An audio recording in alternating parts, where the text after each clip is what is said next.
सत्ता पक्ष और विपक्ष के बीच एक लंबी बहस जो है वो देखने को मिली है प्राण प्रतिष्ठा को लेकर, राम मंदिर को लेकर, और अभी भी जो है ऐसे तीखे बयान देखने को मिलते हैं। लेकिन गांधी परिवार की तरफ से एक अलग ही तस्वीर देखने को मिल रही है और अब ये भी देखने को मिल रहा है कि जो रॉबर्ट वाड्रा जी हैं वो पूरी तरीके से राजनीति में जो है धीरे धीरे सक्रिय हो रहे हैं। कल देखा कि वो बांके बिहारी की तरफ जो है दर्शन के लिए गए थे और आज जो है आप देख सकते हैं कि यहाँ पर भंडारा हो रहा है। तो अभी अमेठी को लेकर भी सस्पेंस बना हुआ है, सारी बात करेंगे। और सबसे बड़ी बात, जो जिस तरीके से सत्ता पक्ष बार बार सनातन को लेकर जो तीखे बयान आते हैं उस पर भी बात करेंगे। तो रॉबर्ट जी, मेरा सबसे पहला सवाल यही होगा कि कल जैसे मैंने कहा आप दर्शन के लिए गए थे, आज भंडारा है, लेकिन बीजेपी बार बार कहती है कि कांग्रेस जो है वो सनातन धर्म को नहीं मानती, वो लोगों के साथ उठती बैठती है, जो गालियां देते हैं। इस पर आप क्या कहेंगे? मैं कहूँगा कि हमें धर्म की राजनीति से दूर रहना चाहिए। मैं जानता हूं अपने परिवार को, वो एक सेक्युलर उनकी सोच है और हमेशा चाहेंगे कि हमारा देश सेक्युलर है। और जैसे अगर ठीक तरीके से जिसमें जैसे खरगे जी ने भी बोला, और कि अगर आप हर व्यक्ति को बुलाएंगे बिल्कुल उसी तरह इक्वल तरह से अयोध्या में, तो फिर सब लोग, पूरा परिवार भी उसमें शामिल होगा।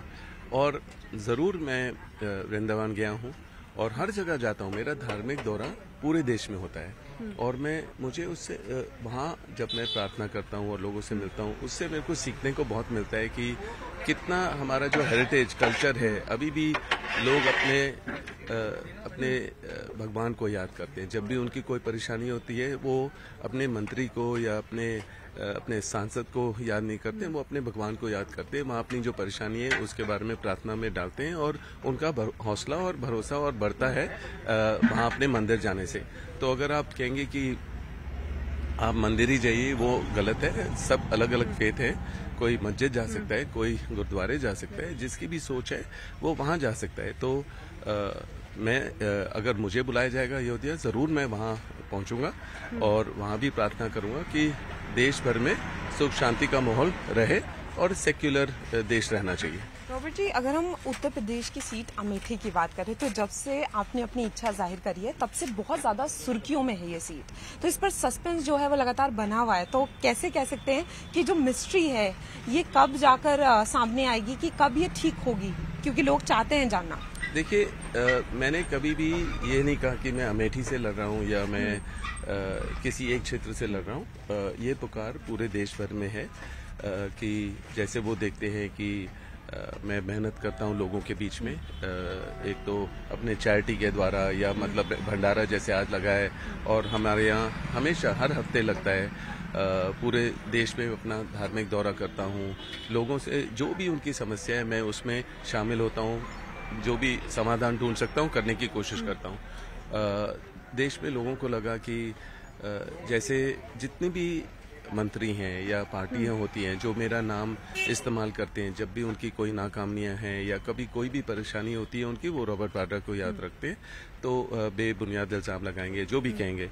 जैसे स्मृति ईरानी जी ने अपना एक पर्चा उठाया और कहा कि मैं अडानी के साथ मेरे रिश्ते हैं और मैंने उनको चैलेंज किया अपने कि अगर आप कुछ भी जो आरोप लगा रहे हैं उसको आप प्रूव कर पाएंगे तो मैं ज़रूर उसके मैं जो भी उसके साथ होगा, मेरी मुश्किलें होंगी, मैं उसको झेलने के लिए तैयार हूँ। पर कभी भी वो बिल्कुल बात टल गई थी। तो और अलग अलग तरीके से अलग अलग पार्टियां मेरे ऊपर आरोप लगाते हैं, मेनली बीजेपी।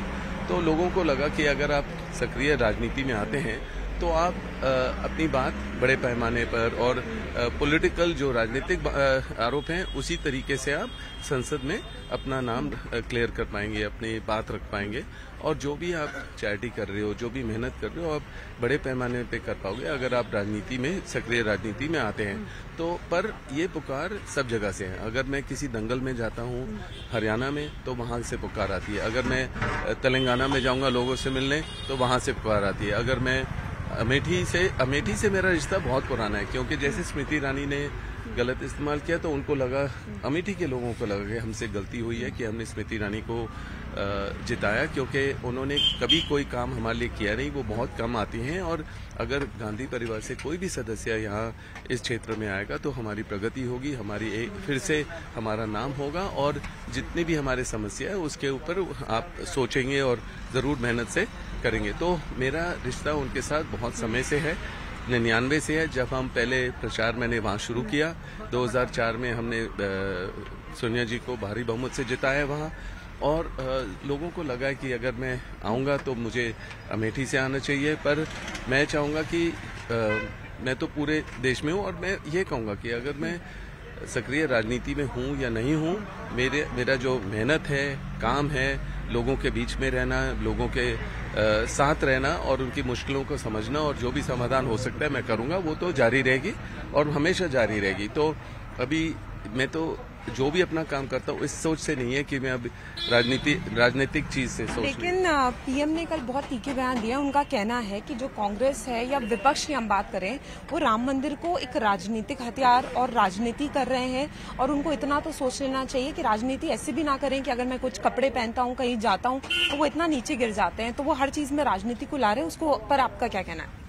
मैं हमेशा बोलूंगा, इनके प्रचार करने के तरीके खाली ये हैं कि लोगों के जो उनकी सोच है कि बस उनको जो ऑप्टिकल दिखावा जो होता है कि वो पोशाक पहनना या मंदिर की बात करना या जो बड़े बड़े वादे करना जो कभी पूरे नहीं किए हैं उन्होंने। हमेशा करते हैं कि 15 लाख आपके अकाउंट में आएंगे, वो कभी नहीं आए। वो वादे तब करेंगे जब उनको किसी चीज़, वहाँ जहाँ इलेक्शन होगा तब वो वादे करते हैं, उससे पहले नहीं करेंगे। और अपने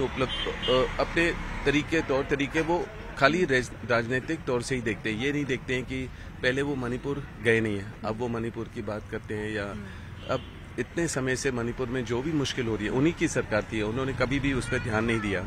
और काफ़ी ऐसी चीज़ें हैं जो लोगों को समझ आ रहा है कि ये खाली ऑप्टिक्स है और दिखावा है, और जहां उनकी ज़रूरत पड़ती है वो कभी आते नहीं है। और मंदिर की बात हो रही है, या मतलब कि जो एजेंसियों का दुरुपयोग होता है कि इलेक्शन से पहले जो भी उम्मीदवार है उनको और उनके परिवार को, ये कहना है विपक्ष पार्टियों का ये बहाना है। और अगर हम सनातन धर्म की बात करें तो इंदिरा गांधी जी रुद्राक्ष पहनती थी, थोड़ा तो लिहाज रख लेना चाहिए, इस पर क्या कहेंगे? मैं कहूँगा कि धर्म की राजनीति से वो दूर रहें, और जो जरूरी चीजें हैं, जो मुद्दे हैं बेरोजगारी के, महिला सुरक्षा, महंगाई के, और इन पर ध्यान दीजिए। जिसमें मणिपुर में जितना मारामारी हुई उसमें मतलब कि वो ध्यान नहीं दे रहे हैं, बस वो वही देख रहे हैं कि कांग्रेस में क्या नुक्स मिल जाए या उनके मैनिफेस्टो में क्या नुक्स मिल जाए या परिवारवाद के बारे में। तो इन चीजें मुद्दों में उनका ध्यान है, या मच्छी मांस में वो बात कर रहे हैं। आज के जो बड़े बड़े मुद्दे हैं उसके बारे में ध्यान नहीं दे रहे, और अपनी उपलब्धियां जो है वो तब बताएंगे जब मतलब कि उनको लग रहा है कि इलेक्शन के आगे पीछे कि हम ये करेंगे और वो किया है। पर 6 महीने पहले वो ना तो मणिपुर गए हैं, ना किसी से मिले हैं, और उनका बस भेदभाव की बात करनी है और एजेंसियों की बात करनी है, और जितने भी 2-3 उद्योगपति हैं उन्हीं को सारा बांट देते हैं जो भी लोगों का मेहनत है। और जैसे ये जो इलेक्टोरल बॉन्ड है वो उसकी सफाई दे रहे हैं, पर मतलब कि इस तरीके से लोगों को बहकना नहीं चाहिए। और ये जो गलत तरीके से राजनीति हो रही है, इसमें देश के हानिकारक है देश के लिए, और मतलब कि इसमें प्रगति की ओर नहीं जाएगी। एक अंतिम सवाल है मेरा आपसे। मैं पहले भी आपसे मिली हूँ, आपका शुरुआती से हमने देखा आप सोशल वर्क आपने हमेशा किया है, लेकिन आपसे मैं जब भी मिली एज अ बिजनेसमैन मिली, लेकिन आज जो मैं मिल रही हूँ वो एक डिफरेंट सिनेरियो है, क्योंकि आज आप पब्लिक के लिए भी वर्क कर रहे हैं और कहीं ना कहीं सक्रिय होते दिख रहे हैं। तो क्या इसी तरीके की आप जो इमेज है वो कंटिन्यू होने वाली है, ऐसे हम आपको देखते रहेंगे?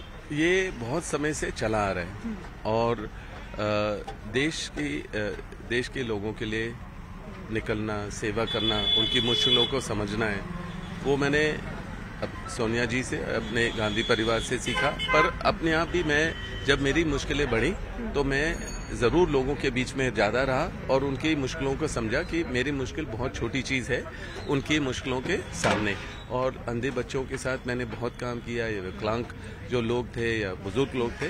और मेरा जो ये चैरिटी है ये जारी है और चलता रहेगा, चाहे मैं सक्रिय राजनीति में हूँ या नहीं हूँ। और ये हमेशा आपको आप देखेंगे। और मैं आपको रिक्वेस्ट करूँगा कि आप ज़रूर कुछ यहाँ खा के जाएं, ये प्रसाद है।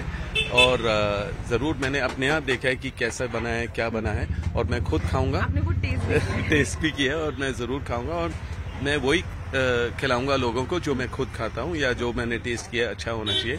लोगों को पता है मैं फिट हूं, तो फिटनेस पे ज़्यादा ध्यान देता हूं, तो मैं ये ज़्यादा खाता नहीं हूं तला हुआ सामान।